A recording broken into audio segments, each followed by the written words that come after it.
31-17 winners, the Michael Schurz, the San Francisco 49ers.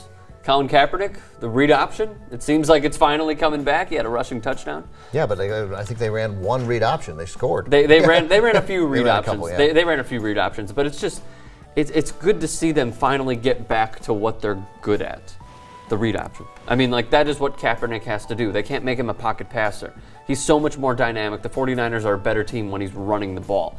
So I believe it's his second rushing touchdown, his first rushing touchdown of the year. And it's healthy to see it. They look good. Again. I mean, I haven't looked at their schedule. They're 5-2, but it seems like they're going to be 9-2. Like, they feel like they're rolling behind the Seahawks in the division. Yeah, I mean, the Seahawks will lose to somebody else, but I mean, that division's going to come down to the second time those guys play each other. If the Niners beat them in San Francisco and even the head-to-head, then it's kind of a crapshoot who gets lucky. One of them feels like, it seems to me, again, I'm not staring at the schedules, but you could be looking at 1-13-3 team, 1-12-4, certainly 1-12-4, 11-5. I think the panic over the Niners was overstated. I think they got rattled. Well, Kaepernick looked bad, though, Steve. Right. Like, he looked real bad. Yeah, hold on. I think he got rattled in Seattle. Seattle kicked his ass, and then it carried over. Against the Colts. Yeah, against the Colts. And then he lost his weapons, too. I mean, his primary weapon, he has two. He has Bolden and Vernon Davis. And Vernon Davis is out for a while. So he had no real options. But they're getting better, and they're going to get Crabtree back. They're getting Manningham. So I agree with you, Ben. I think they're going to end up being an excellent team. Yeah, I think you just spoke to my next point. He doesn't really have great options as of right now. I mean, they're depending on Manningham coming back. They're depending on Crabtree coming back. Obviously, you'd rather have Crabtree out of those two, but he hasn't really had great weapons. I would make that deal for Hakeem Nicks, which was talked last week. I mean, I would get that guy on that team. On the 49ers. Yeah, because you don't know what Crabtree's going to do when he comes back. I think that'd be really interesting. I totally agree. And what's your worst case scenario? Manning, Crabtree, Bolden, and Hicks healthy, and Nicks healthy. I think that I'll take that. Like, that's not and something will go wrong. One of them will be hurt. You still don't have one straight speed guy there, but that said, you got Kyle Williams. That's a lot of options. Kyle Williams is, but you're not, again, Manningham's kind of quick. But anyway, from those four guys, I would just, because there's a possibility that Crabtree isn't ready to come back. You just don't know. And Manningham has never really worked out for that. Right, Manningham's not a guy you want to stick in there and think that your problems are solved. He's an NFL He's a slot receiver. Yeah. But yeah, so the idea that, and from the Giants' point of view, at the moment that they decide, okay, we're not winning the division, that this is lost, Nicks is a free agent. I mean, if you get a fourth-round pick for him, sure, go. Makes you better. Absolutely. I agree with that. Now, here's a point that Michael Schurz told me against the Colts game, and that he really wanted to see more and more. Give Frank Gore the ball. And although you keep saying, don't run the ball as much, they need Frank Gore to run the ball. Out of anything, it opens up play 24 carries, immensely. 70 yards, 2 touchdowns. 2.9 yards a carry. 2 touchdowns, though. Yeah, I got it. It's because they had the ball close to the goal line. So are you saying on this very medium that Michael Schurz is wrong about I think they did. Getting Frank Gore more involved? That you can't. That they're what makes them dynamic. What makes them win these games was Kaepernick motivated. That said, of course, Gore should get the ball, but the 24 times 70 yards. It's not that. Look, they won. They won easily, but. Yeah. You can't have a guy averaging 2.9 yards a carry and give him 1/3 of your offensive plays.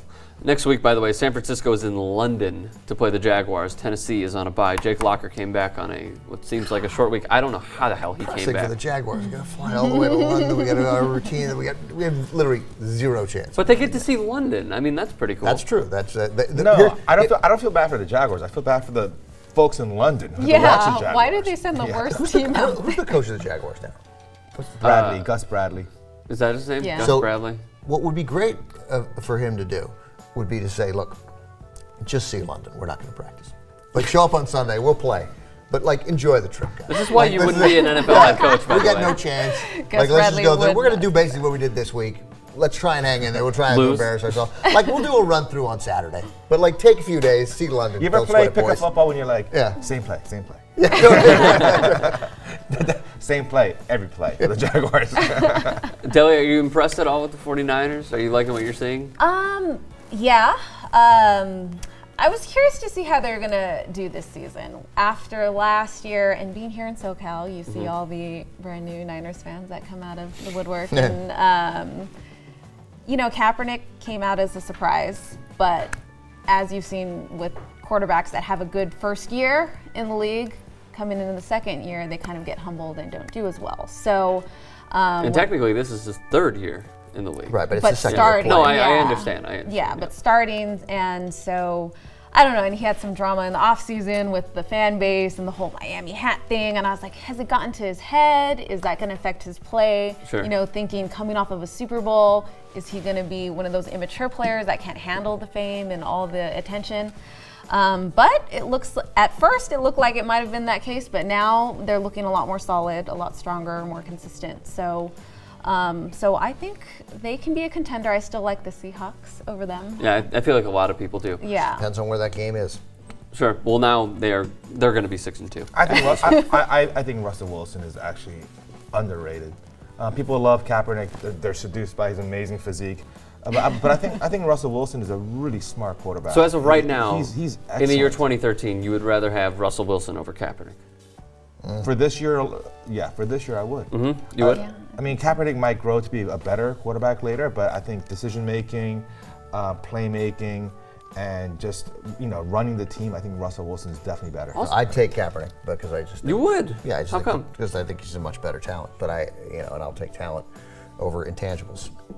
But it's an interesting debate, and they both seem like the right quarterback for that system and their team. It's a close call, and I think to really make a for sure decision, I'd have to really look at both players really in depth, which I haven't done. So Gotcha. But from what I know and what I've seen so far, I like Wilson. I would take the Rams backup from that division.